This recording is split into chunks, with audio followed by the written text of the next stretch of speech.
नमस्कार मित्रांनो, माझं नाव आहे वेदांग आणि मी तुमचं स्वागत करतो वेदांग गार्डनर यूट्यूब चॅनलमध्ये। आजच्या व्हिडिओमध्ये मित्रांनो मी तुम्हाला सांगणार आहे कडुलिंबाचं लिक्विड फर्टिलायझर कसं बनवू शकता।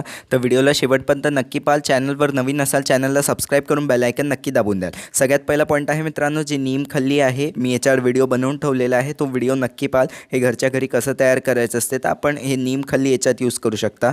नीम केक याला म्हटलं जाते, हे वाटीमध्ये पाहू शकता। हे किंवा तुम्हाला ड्राय लीव्स घेऊन घ्यायचे, कडुलिंबाचे वाळलेले पानं पण घेऊ शकता मित्रांनो, किंवा तुम्ही जे ओले पानं असतात ते पण घेऊ शकता। ओले पानं फक्त तुम्हाला मिक्सरमधनं पेस्ट बनवून घ्यायचं आहे आणि मग ते पेस्ट तुम्हाला लिक्विड फर्टिलायझरमध्ये वापरायचं आहे। ते तिघांपैकी काही वापरू शकता। नीम खल्ली किंवा वाळलेले पानं किंवा ओले पानापासून तयार करू शकता। दुसरं आहे 5 लिटर पाणी तुम्हाला घेऊन घ्यायचं आहे। अजून याच्यात तुम्हाला एक हे आपली वाटी चांगल्याने नीम खल्ली याच्यात टाकून द्यायचं आहे। मी नीम खल्ली वापरलेली आहे, तर याच्यावर व्हिडिओ नक्की पाहाल। घरच्या घरी कसं तयार करायचं असते ते तुम्हाला याच्यात टाकायचं आहे। याच्यात तुम्हाला गुळचा एक तुकडाही टाकून द्यायचा आहे।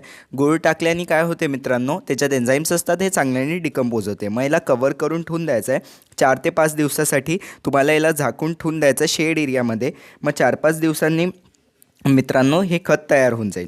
जसं लिक्विड फर्टिलायझरवर पण मी खत बनवून ठेवलं आहे, नीम खल्लीवर पण खत बनवून ठेवलं आहे। आणि जे कडुलिंबाचं तेल म्हणजे नीम ऑइल आपण घरच्या घरी तयार केलं होतं, त्याच्यात जो आपली पेस्ट उरली होती ती पण आपण झाडामध्ये वापरू शकता, या लिक्विड फर्टिलायझरमध्ये टाकू शकता, बनवू शकता। तर तेही पण व्हिडिओज नक्की पाहाल, चॅनलवर पहिलेच अपलोड करून ठेवलेले आहे। मग तुमचं हे 5 दिवसांनी असं दिसायला लागेल, पाहू शकता तुम्ही।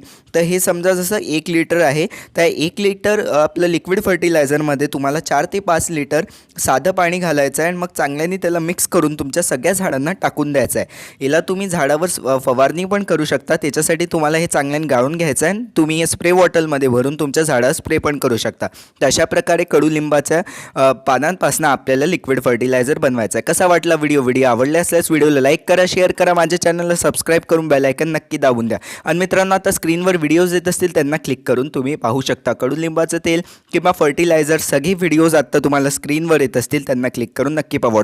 अजून मित्रांनो व्हॉट्सअपच्या ग्रुपची लिंक पण कमेंट डिस्क्रिप्शन दोन्ही याच्यात टाकून दिली आहे, त्या लिंकला क्लिक करून तुम्ही व्हॉट्सअप ग्रुपमध्ये जॉईन होऊ शकता आणि झाडासंबंधित तुम्हाला काही पण प्रश्न विचारायचे व्हॉट्सअप ग्रुपवर त्या विचारू शकता। धन्यवाद।